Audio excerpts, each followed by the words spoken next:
Weirdos, welcome back to another episode of History for Weirdos with your favorite co-hosts in the entire world. Yeah, that's us. That's us. You, me. You mean Dupree? Dupree, yeah. We always say that to each other, but there's no Dupree in there's our no lives. Dupree. Yes. So by the time, as of this recording, we're just about to leave for Hawaii. Yeah. And we're so stoked. And we said that last week as well. Yeah. So, weirdos, you're getting some behind the scenes information here. This is our first time recording 2 episodes in one day. It is. Yeah. Maybe since like the very, very beginning. Yeah. We may have like the first maybe 5 episodes somewhere in there done too. But since then we haven't. It's not typical for us. We tend to do 1 a week. Exactly. And so, I mean, that was well over 100 episodes ago. It's wild how quickly that flies by. It does. It does. But yeah, earlier today we recorded your amazing episode on Abraham Galloway. Mm-hmm. And today we're recording my amazing episode on You Shall See. And, well, I guess the weirdos listening already know. Yeah, I mean, if you listened to the full episode last week, you already know what this episode's about. And if you can read the episode title for this one. Well, yeah. We always forget that. Yeah. Like it's literally in the title. And we always feel like it's a big surprise what we're covering for the week. It's not at all. You But guys are like, not. we know what it is, weirdos. So right now in LA, there's a storm, flood warnings. It's wild. And we are very excited to be escaping to Hawaii. We're escaping to Hawaii. We're going to get sunshine. I'm going to get killer waves. Mm-hmm. It's going to be awesome. Yeah. Okay. So before we start your episode. Yes. I just wanted to let you guys know that we are starting a Patreon. We said this last week's episode. Woohoo. We're saying it again. We are launching February 19th, President's Day. It's also my birthday. Yeah, very important day. I'll be turning 32. Yeah, 32. Ah! Back to the Patreon, babe. Oh, Your yeah, existential crisis can wait. Existential crisis can wait. Okay. Yeah, back to the Patreon. You'll be able to see content that you'll be able to see nowhere else in the entire world. Mm-hmm. Only on our Patreon, including the video. So as I'm saying this right now, you could be watching the video of the episode. So we'll have full-length videos. We'll have bonus content. We want to interact a lot with you all on Patreon. We're going to have like little mini-sodes that are only going to be available there. Right. So definitely check it out. It's going to be awesome, guys. Yeah. I promise. Okay, so without further ado, Stephanie, tell me what's going on. Well, in this week's episode, we are unraveling the story of one of the most mysterious, but I think highly recognizable women in history, the Queen of Sheba.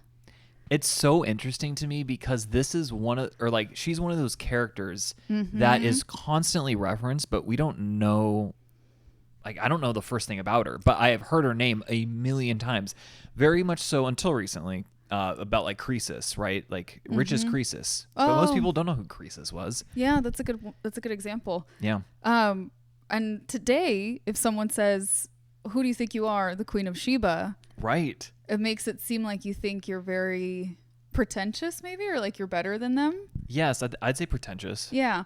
But the Queen of Sheba was not known for a superiority complex. She was known for her immense wealth and her wisdom. Okay. So I think that's where like the bougie reputation comes from. She was very, very rich. Ooh, so like Croesus. Yeah. Very rich. Exactly. Wow. So today we are going to go on a journey through biblical and historical realms as we answer this question: who was the Queen of Sheba? I don't know. Well, you got to tell me. Who is she? Yeah, exactly. That's what I'm here to do. And guess what? There's a lot we don't know. Isn't that amazing with ancient history? There's always stuff we don't know. There's so much stuff we don't know. We do know that the Queen of Sheba is a figure first mentioned in the Hebrew Bible, the Old Testament. Our accounts of her have actually really interesting different origins from Jewish, Islamic, Yemenite, and Ethiopian iterations and retellings. Wow. So it's going to be really hard to separate fact from fiction, I'm guessing, at this point. That's please set that expectation, because it is very hard. Yeah. It's a lot. She is very culturally significant to a lot of groups, and yet some of the accounts have a lot of overlap and some don't. Right. That's just the way it works. So we are definitely going to be trying to pick apart what we know and what we don't know. So yeah, myth and reality is really interwoven. Yes, absolutely. Her story, the Queen of Sheba, is one of the most widespread legends, I'd say, throughout the Middle East and North Africa. Like, this is something that a lot of people grow up learning about, and yet, again, the concrete facts around her are kind of unknown. But we're going to get into it. So our story begins in the ancient lands of the Arabian Peninsula and the Horn of Africa, where the Queen of Sheba, also known as Bilquis or Makeda, depending on the cultural reference, where she left her mark on history. And I have a little geography side note. Ooh, here, okay. Because I was like, what? Where is, the Horn of Africa? I actually hadn't heard that before. Mm-hmm. I'm not a big geography person. It's okay. We all should be. Yeah. We really should. This is our planet. We should know where things are. But if anyone else hadn't heard that term before, I decided to write it down. The Horn of Africa is a peninsula on the eastern coast of Africa that juts into the Arabian Sea and curves around the southern portion of the Arabian Peninsula. The Horn of Africa is also known as the Somali Peninsula because it contains Somalia and eastern Ethiopia. Yes, I know exactly where that is. Mm-hmm. It's the 4th largest peninsula in the world. Wow. Fun fact. Don't ask me what 1 through 3 are. I don't know. That wasn't a part of my episode. It doesn't matter then. Stop harassing me, Andrew. Oh my God. I'm just like sitting here like story time. You're like, So, geography aside, going back to the Queen of Sheba, modern scholars believe that she came from the kingdom of Aksum. Aksum, yeah, it's like south of Egypt. Mm-hmm. This would be more or less modern day Ethiopia. Aksum was a very powerful and influential civilization. Or she came from the kingdom of Saba, which sounds like Sheba, in Yemen. Oh, like across the strait. Mm-hmm. Or both. Oh my God. Both countries, Yemen and Ethiopia, claim her as their own. And they both could be right because they're separated by 15 and a half miles of water. Correct. That's 25 kilometers. So it very well could be both. Just obviously these borders are very modern and wouldn't have applied back then. So it's kind of hard to tell. So historians' main clue when identifying her origins is that she brought bales of frankincense with her as a gift to King Solomon. And we're going to get to King Solomon and the story in a little bit, but that's what really helped folks narrow down the region she would have been from, because frankincense has been used specifically in Ethiopia in ceremonies for thousands of years. It's a gum resin obtained from a boswellia tree, which is native to Ethiopia. And even today, frankincense that is traded all over the world, most of it is going to come from Tigray, Ethiopia. Oh, wow. Even today. Even today, and they use the same practice for creating frankincense as they would have done in the Queen of Sheba's time. Oh my God. They do it all by hand. Do you know the time frame of Queen of Sheba? Yeah, it's about 500 BC. Okay, so like kind of end of archaic and going into the beginning of classical. Yes. Okay. BC or BCE is the new, either one. Yeah. The new one, because back in my day it was BC. Back in my day it was only BC, not just BCE. Yeah. I still say AD and BC, honestly. Yeah. It's hard to... Well, according to adjust. It is. And also, both are actually correct according to like the international standards of something or another. So yeah. International standards of something. Yeah. I don't remember. It's funny. It's like it typically applies to like business, like especially European business practices. And there's like a certain set of standards, and I literally forgot what they're called. But according to those set of standards, you can use either one. So BC, BCE, or AD and CE, Yeah. right? Okay. I'm old school. I'm AD BC, baby. I could see that. So as I mentioned, regarding the Queen of Sheba, multiple religions, cultures, nations have their own version of events. Therefore, it's impossible to get the story totally right. It was also so long ago because no one knows exactly what's what when it comes to her story. So bear with me, weirdos. We're going to, like I said, peel back the layers of myth and reality. And we're going to jump into her story. Nice. And fun fact, she's only mentioned in the Bible twice. Really? Even though her name is so famous, she's only mentioned twice. And in this account, the Queen of Sheba hears of a very wise king, a king who's known for his wisdom, and she has to meet him, right? Oh, yeah. So she journeys to Jerusalem at the head of a camel caravan, which just sounds so cool, bearing gold, jewels, and spices like frankincense to meet the legendary Israelite King Solomon. This account describes her as a queen of immense wealth, wisdom, and beauty. It's also thought that this account was written 500 BCE. It's so funny. In my notes, I even put before the Common Era or before Christ. Either one. Either one. And King Solomon is a familiar name to many. What do you think of when you think of King Solomon?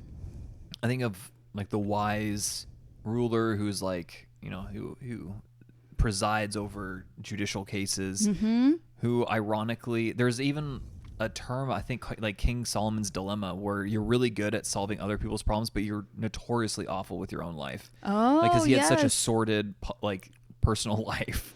He had like hundreds of wives. Yeah. He was like, a messy man. That's disgusting, dude. That's gross. That's unnecessary. That's so absurd. Like, Roman emperors never did that garish of stuff. Like, yeah, you tell him, babe. I mean, yeah, they ruled over the entire Mediterranean. Is it? Oh my gosh. My Sunday school brain is like itching. Is it King Solomon also that saw a woman bathing on a roof and was like, I have to have her, but she was already married, so he sent her husband to the front line? I think thought it that is. was King David. Oh, that would have been his dad then. Really? Mm-hmm. Oh, wow. It goes Saul, David, Solomon. Oh, yeah. This is like ancient history that you know better than I. Because of Catholic school. Because of Catholic That's school. right. It came in handy, I guess. So he was and is known for his wisdom. He also built the first temple in Jerusalem. He was also the second after his father David and last king of a unified Israel. So he was a big deal. Yes. And Israel was at the height of its power during his reign. So he was a big deal, really smart guy, lots of wives. He had a lot going on. Mm-hmm. And given her wealth, at the very least, like I assume power as well, because the two tend to go hand in hand, historians do believe that Solomon would have known of the Queen of Sheba as well and known of her reputation of being very wealthy and wise. So once she arrives, she's getting off this camel caravan with all of these like bougie gifts and just like making a grand entrance. She engages him in a series of riddles. She wants to test this wise king and see how smart he really is. Very interesting. Okay. Yeah, that's her whole mission. Is she's like, I don't buy it. I want to see for myself. So she travels from presumably Ethiopia, more or less. modern-day Ethiopia, Yeah. to the Levant. Yeah. Just to test this guy. Man, I mean, that's a perilous journey, guys. Like, Yeah, that's a perilous especially back journey then. back then. So it's kind of wild, honestly. Yeah, that's a really good point to make, because in a long journey like that on camel, no less, you could have an accident, you could get sick, so many things could happen. Yeah, I mean, disease, there's marauding bands Yep. of raiders. I mean, and you're foreign carrying all armies. these jewels with you? Exactly. Mm-hmm. I mean, also, you're marching through Egypt, like, they might be like, hey, I like this. It's mine now. Yeah. Also, around this time, Persia is like on its ascendancy. So, like, yeah, you're in. This is. She must have been, I think, one, really intrigued, and two, probably very well guarded. Yeah. I don't think this would have been like on a whim. I think this would have been a very big deal that she made this trip. Yeah, absolutely. So, again, she asks him a bunch of riddles and questions, and luckily for King Solomon, he answers to her satisfaction. She deems him the wise king that he is known to be. You are worthy. You are worthy. And according to the Quran specifically, he teaches her about his God while she's there because he believes in one God. Right. And she becomes a follower of his God. That account is, to my knowledge, only in the Quran. And both the Quran and the Ethiopian account that I'll get to later also say that she stayed with him for 6 months. She went and stayed for 6 months to, essentially it was kind of like an intellectual exchange, like to learn from each other. Wow. Yeah. Isn't that really interesting? That is very interesting, actually. Yeah, a king and a queen just being like, wow, you're really smart. No, you're really smart. Wait, let's hang out. I know. I feel like they're almost having like a think tank or something. Oh my gosh, yes. A think tank. There's one in Santa Monica where I grew up. Rand? Yeah, it's a big one. Fascinates me. I'm always like, what are they doing in there? Are you just doing a lot of thinking? Just thinking. You're just doing some thinkings. I know. As a kid, I was like, that sounds like a great job. We just get paid to think. Yeah. If you think all the time, all you have are thoughts. There's some philosophy right there, guys. Maybe. I don't know. So let me get into this Ethiopian account of the Queen of Sheba a little bit more, because this is where their story differs from the other religious texts that we have. So according to the Ethiopian tale, on the last night of her visit, after these 6 months of hanging out together, King Solomon tricks her into his bed. I don't know how. I don't know why. I don't want to know the details. That was not cool. So, in a not chill way. It sounds not chill, at the very least. Okay. He tricks her into his bed, and of course, what happens? What do you think happens? She gets pregnant. Yeah. So, she has his 101st kid. His 101st kid. This dude, man. That's so gross. It's so disgusting. And this is how some Ethiopians believe that this like Judeo-monotheistic belief system came to their country. And then Christianity was later introduced to Ethiopia for sure by the 4th century, which is wild, very early. Very early on, yes. Early religion still. And the Ethiopian Orthodox Church is one of the oldest organized Christian bodies to this day. It is. That is correct. So it sounds like monotheism predates Christianity possibly in Ethiopia. Yeah. That's wild. I know. That is actually pretty Isn't wild. that really interesting? Yeah. So the queen is pregnant because she got tricked. We don't like it. That sounds like biblical. It's very biblical. Yeah. Mm-hmm. And she returns to her kingdom where she has a son, Solomon's son, Menelik the First, and he was made king, of course, and thus this would have founded the royal Solomonic dynasty of Ethiopia. Wow. Okay. This dynasty ruled from Menelik the First until the deposition of Haile Selassie in 1974. Are you kidding? No. What? Isn't that wild? I'm having trouble wrapping my head around that, honestly. I mean, obviously this part is it's a really big part of Ethiopian cultural identity, is actually the Queen of Sheba's story. This is a part of so much of how they orient themselves and who they are and where they're from. Wait, so that means according to Ethiopians, they had like an unbroken lineage of 2,500 years. Yes. Also, Bob Marley was a big fan of Haile Selassie. Yes, because he was Rastafarian. Yes. Yeah, they really liked each other. I was looking him up. He was a very interesting, controversial figure. Bob Marley? No, Haile Selassie. I was like, what? It's also very fitting I'm wearing this sweatshirt. Yeah, gives off good Bob Marley vibes. Very Bob Marley. Yeah, isn't that interesting? I don't know how accurate that is. Obviously, the beginnings of that dynasty. But if that's accurate, that's insane. I can't believe that's accurate. I don't believe that, honestly. But if it were true, you're right. That would be insane. That's... I don't even have the words for it because that's like, it's insane. That's absurd. 2,500 years. I mean, yeah, okay. That's, yep. Oh, all right. That's all starting with the Queen of Sheba. Wow.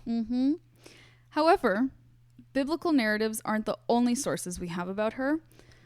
The earliest Jewish post-biblical account of the Queen of Sheba was written by a Romano-Jewish historian. Josephus.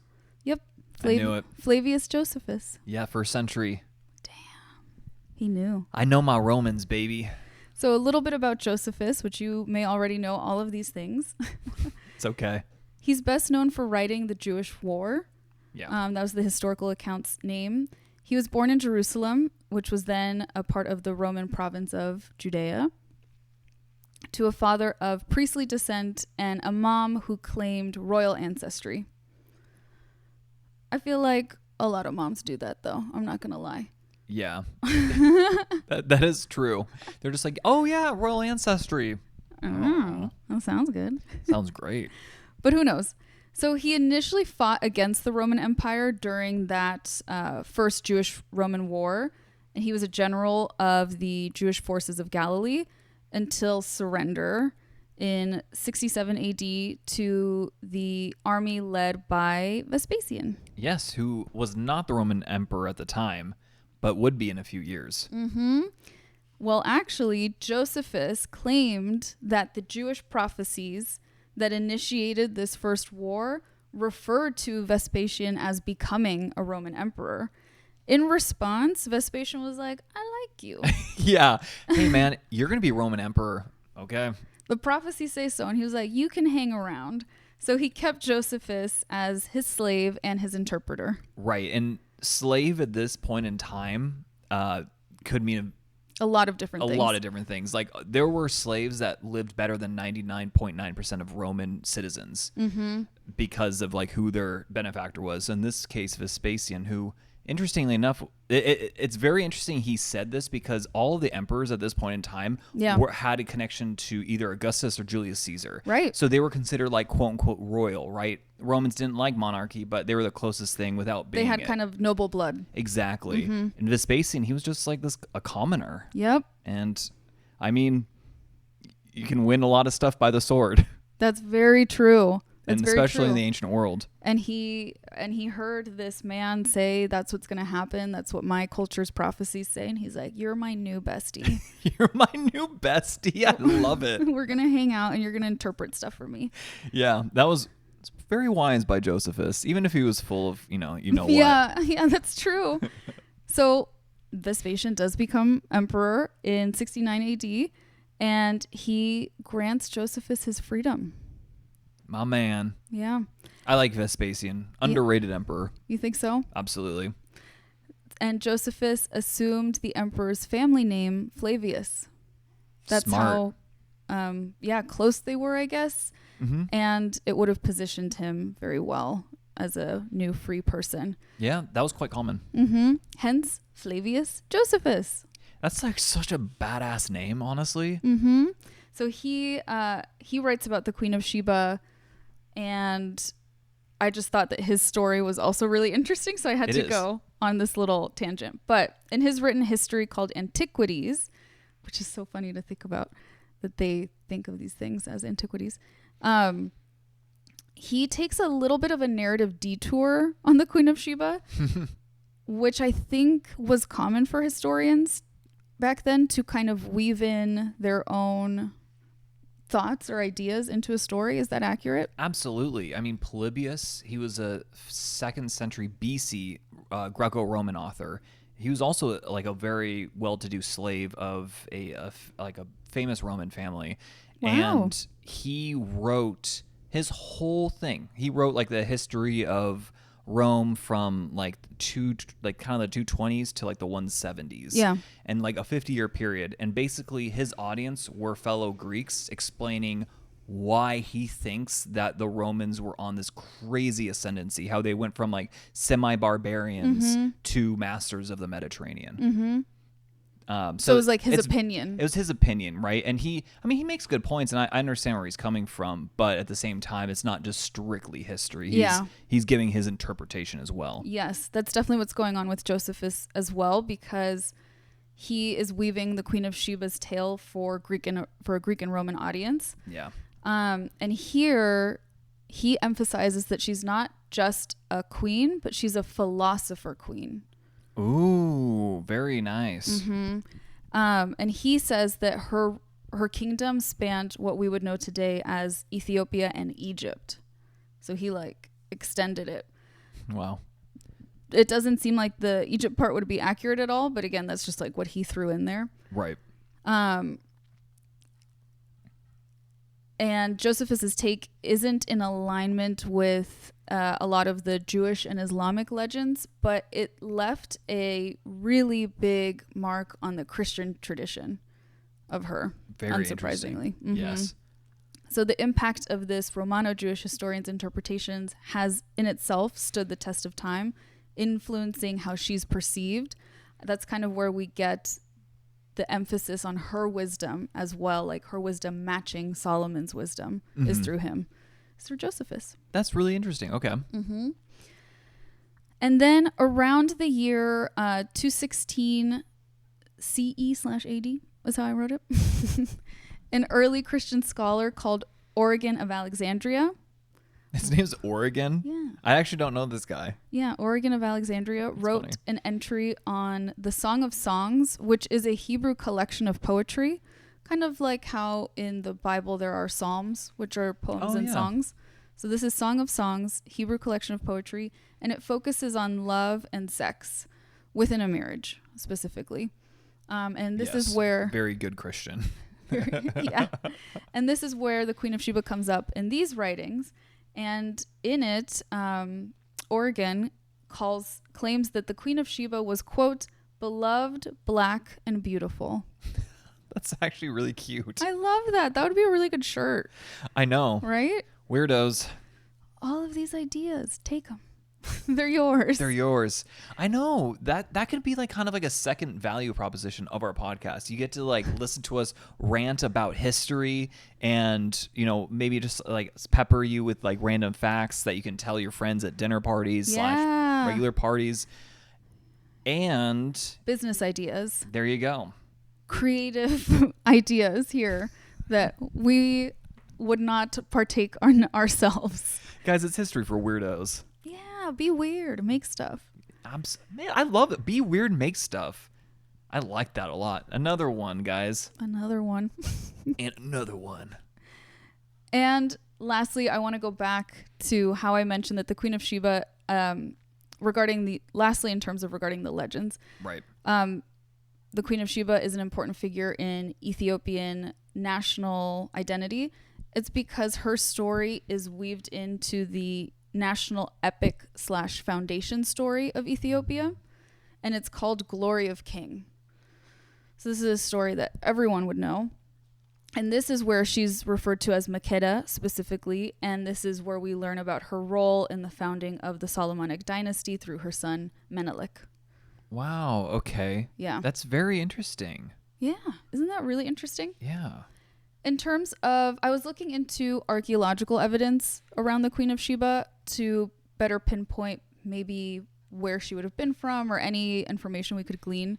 And unfortunately, despite her fame across cultures and across time at this point, there's no concrete archaeological evidence of her. The archaeological evidence that I found, it just lends credence to the wealth and power of Aksum, which was built in 400 BCE, and it really flourished in the 6th century when the Queen of Sheba is believed to have ruled there. 6th century BC. Yeah. Okay. In Aksum, researchers have uncovered inscriptions and artifacts that really just highlight how sophisticated their civilization was. It is. It's very underrated civilization. Yeah, I hadn't heard of it prior to doing research into her. I knew it, but only tangentially related to Egyptian culture. And then also Roman, because there was Augustus had some contact with Aksum. Oh, really? Yeah. Oh, that is interesting. Look into that more, babe. I'm interested. There actually is a very good story there that I might Look do into in the future. Yeah. Oh, really? Yeah. You heard it here first, weirdos. You heard it here first. And of course, in Ethiopia, people strongly believe that this civilization is associated with the legendary queen, that was her civilization, but we don't actually have concrete evidence. It's like no one wrote her name down on a wall or something that's still there. Isn't that frustrating? Yeah, it's really frustrating. So much of what I think is interesting, though, to kind of like reframe the frustration, I think it's interesting to see the power of story, because even when physical evidence crumbles, it's amazing to me that humans are able to pass down stories over thousands of years. Right.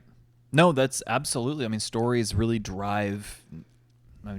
Stories drive narrative. I mean, they are kind of the same, but I mean, stories really, really. I don't know, just I guess transcend time. Yes. I mean, even in business, right? There's the saying that, like facts tell, stories sell. Yes, yes. And it's because I think it just goes back to our caveman days. Yeah, when we're all just sitting around like, it's dark. What do we do? Sit around the campfire, tell each other stories. Exactly. It's the thing that bonds us, makes us feel like we're a part of something.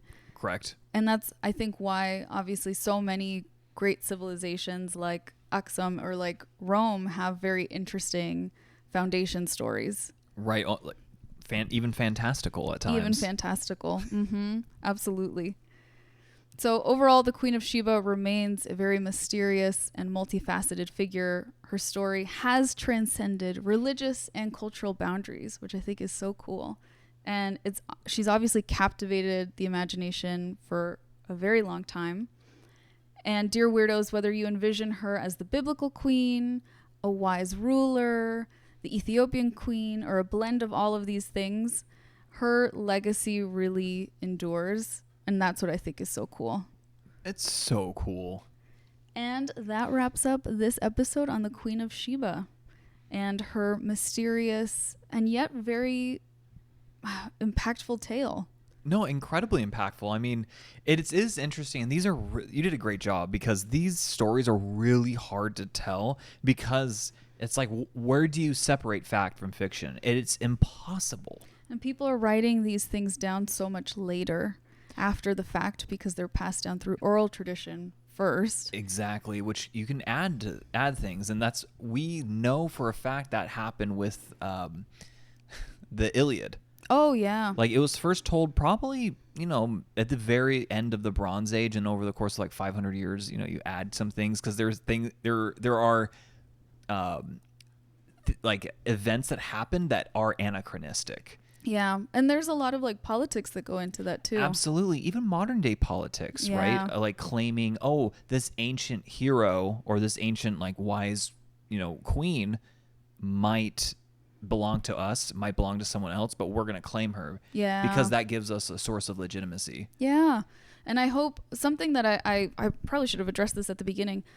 I really blended all the stories, whether they were from the Quran, the Bible, from Yemen, from Ethiopia, not in any way to water down or cause any offense, but more so because that was what made most sense in presenting it, was to just include all of them together. Right. No, that makes sense to me. But if you're interested, my sources were really great this week if you want to see like what culture claims what regarding the Queen of Sheba. There's thecollector.com, an article called Who Was the Queen of Sheba? Encyclopedia Britannica, the Metropolitan Museum of Art had really interesting information on her. And on YouTube, there was a documentary that the name is slipping my mind, unfortunately. I think it's the first one that pops up. It's longer, and it's really cool because the host of the documentary travels to Yemen and Ethiopia, and you see like ruins from Aksum. You see them making frankincense. It was really cool. That is really neat. Yeah, so I'll look up the title so we could put it in the show notes at the very least. Good. Yeah, I want to watch that actually. Yeah. I want to see how they make frankincense. All by hand. So crazy. How? I don't even know. Yeah. Unreal. Well, again, thank you so much. That was an incredible tale. Thanks, babe. The Queen of Sheba, like I've heard her name a million times, but I couldn't tell you anything about her before this episode. Mm-hmm. Weirdos, if anyone's ever called you the Queen of Sheba or asked you if you think you're the Queen of Sheba, let us know in the comments of this episode. Please do. Because I have a feeling for a lot of us, it's going to be something we heard from our grandparents. Yes. Again, it's like kind of like you're as rich as Croesus. Yeah. It's just like an old-timey thing to say. Yeah. I want to bring it back. Both of those. Bring them back, baby. Yeah. Okay, well, weirdos, that's all we have for you this week. You know the drill. If you haven't followed us on Instagram, go ahead and do that, man. Just go ahead and follow us.